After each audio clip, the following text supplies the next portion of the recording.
Do you think that President Tinubu can be beaten in 2027? Mr. Victor, with due respect to you, sir, if there are free, fair, and credible elections conducted in Nigeria, before 12 o'clock on election day, the defeat of Tinubu and his APC minions will be announced. APC does not like me saying this statement. They will go to comment section on social media and abuse, but I am insisting and saying it. If the president is very confident in his popularity, do free and fair election. You have been de facto governor of Lagos for the more than 20 years or 26 years and counting. Influence, popularity should be influenced. If you are the leader, you are the Jagaban of Lagos. Do you know that in 2023, people were physically beaten out of polling units in Lagos for looking like a certain tribe? Who is afraid of what? Why is President Tinubu not committing to free and fair elections? The only hope and confidence is in a compromised judiciary and a compromised INEC. What happened? What were the numbers? President Tinubu is the only person who won presidency by losing all major voting blocks. He lost his home state of Lagos. He lost Kano. What happened in Rivers? Let us be honest to ourselves. We know what is. When people come out to boast and say this person cannot be beaten, he cannot be beaten through what? Through free and fair or through rigging. Let us make it clear. Let us make the statement to the end. He cannot lose. He cannot lose through what? Who they vote for him? Where are they? I beg you. Nigerians must put pressure on INEC. It is INEC that is the weapon fashioned against you. Leave all this talk of grandstanding and do free and fair election. Then we know who popular. So maybe you stood for Abiola, you believe in the MKO mandate. It was about free and fair election now. So now that you even honored his wife and gave her title of CFR and all of so meaning you believed in democracy. So why do you Democrats not believe in free and fair election? Or Nigeria is the only democracy that is not ruled by Democrats? This is mischief of the highest level. Once you see a group of leaders like that, the citizens must wake up and insist. Let us pick our leaders. 2027, mount your guard and protect your votes. Electoral revolution. Mr. Victor, it is simple. Nigeria, we have been living in self-deceit. We have been living a lie.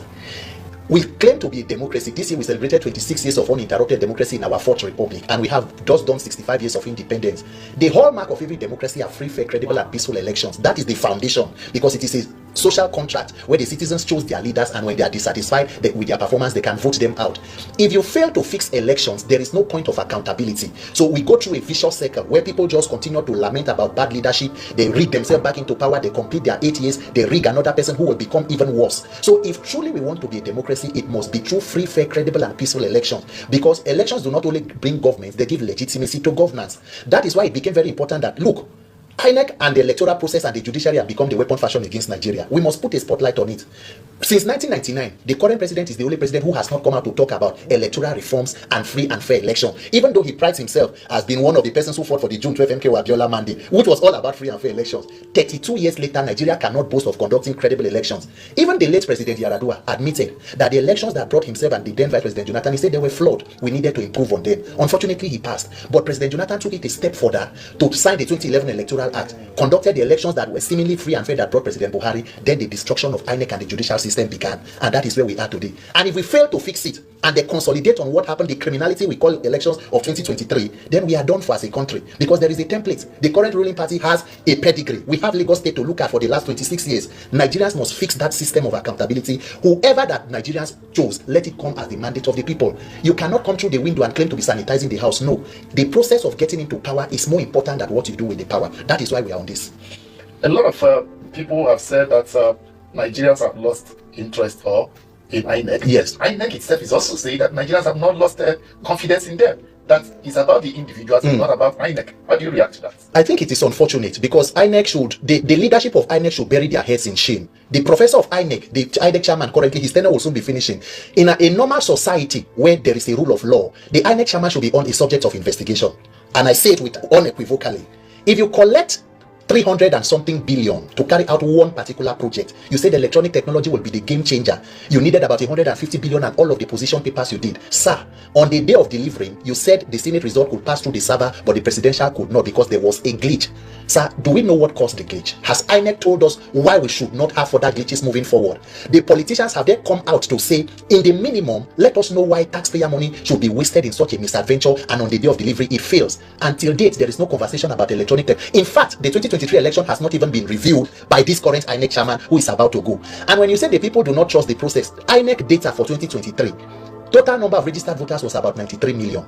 Collected PVCs were about 87 million according to INEC. The total number of persons who voted in that election were less than 28 million people. Sir, why do more than 50 million people take the pain of registering, collecting PVC and are not interested? It's simple. Nigerians do not trust those processes or those activities we call elections. In the words of one of the African Union observation team that came in 2023, they say what we came to do was not election monitoring, it was a crime watch. Imagine leadership that comes from a process of criminality. How does the country move forward? and INEC is telling people that it's not about. So for us now, it is to plug the loopholes. If the judiciary had done what they needed to do, we would not be where we are. But unfortunately, the judiciary have decided to be a willing tool in the hands of the politicians. So we need to plug every loophole and ensure that there is less human interference, no matter who is running the agency, and then mobilize to protect your vote. But I personally believe that what will change elections in Nigeria is an electoral revolution. I mean, it has to become a national conversation. The issues of election in Nigeria must be raised to the level of a national crisis, because failure to do so will just allow us to be at the mercies of the politicians in government and persons who they install there. The act is clear, the guidelines for INEC are clear about how to appoint persons, but of course it's solely the prerogative of the president. Persons are saying that, oh, you may need to now amend the law so that it is not just the sole responsibility of the president, who will also be a participant or a contestant picking the umpire. But then again, to what extent can we really control the interference of people? Even those who may not be card-carrying members, by the time they get in there, how do you control their own activities? That was why it became important that, can technology insulate the process from human interference? And even when you raise all of these issues and say this person should not be a national commissioner, the person is a card-carrying member, what judiciary are you going to take the case to, sir? So Nigerians must wake up, because even now, the electoral reform, there is no political will from this 10th assembly to... If you pass electoral reform and do free and fair election, you are almost saying that 90% of the current politicians should retire and go out of office. So it will take a critical mass of Nigerians to wake up and insist that the right thing should be done, or else we continue in these irregularities. If you are to ask to point one or two steps you think should be taken to achieve these electoral reforms, what will it be? Occupy National Assembly. Nigerians must mobilize civil society, everybody who means well for Nigeria. As the Senate resumes and begins considerations, they will begin a public hearing and all of those calisthenics about trying to do this, because of course politicians will be politicians. If they give you reform A, they open a loophole by B, because you know you cannot have it all together. So everybody must, in Nigeria they will say men must mount. Nigerians must put maximum civic pressure to implement or express your right to peaceful assembly. Put the pressure you need, and then begin to look at the critical part of what part of the Constitution or the Electoral Act and the INEC guidelines, whatever that needs to be amended should be amended. And then, of course, there is the part of almost every case, every political contest in Nigeria ends up in the judiciary. Should the courts be choosing leaders for the people in a democracy? That is, we have shortchanged the will of the people. We can as well decide that the court should tell us who should be governors and senators. Let everyone go to bed. We have to fix this broken system, and it will take Nigerians waking up and realizing that our lives depend on the quality of elections and leaders we produce. You talked about the judiciary. How would you assess the judiciary? Looking at 2023 elections going forward, how would you assess them? In all honesty, I have said it severally that I do not believe Nigeria has a judiciary. The judiciary is an independent arm of a democratic government that is capable of dispensing justice for the state and not for statesmen. What Nigerian judiciary has proven to be is the legal department of any political party in power, where politicians and strongmen control whatever. You can see what is going on, where people become SAN through whatever means that they be. Spouses of politicians just move from High Court to the Appellate Court, then to the Supreme Court. Look at the case of Rivers State, for example. The president, that is a textbook definition of where Nigeria's democracy is. And a president in a democracy woke up and decided to suspend a legitimately elected governor. I'm not talking whether it is right or wrong, but before even the Senate that should ratify ratified, he had already sworn in a sole administrator. The National Assembly that should ratify with 2/3 majority decided to use a voice vote. Now, the voice vote was used to uphold the illegality that was done by the executive. PDP governors approached the court, and for 6 months, the Supreme Court was unable to entertain a suit to determine the legality of a process until that 6 months expired and the governor came back in a so-called peace deal. So if you can see the tragedy of the three arms of government, you should know that Nigeria is in dire strait. Nigeria is in serious trouble. The judiciary that should be called the last hope of the common man has become the last hope of the uncommon man. When you see politicians in Nigeria today, we almost have a minister for the judiciary who is building houses for them, increasing their allowances and pampering the judges. A person who at the end of an electoral cycle will also be a defendant in their court.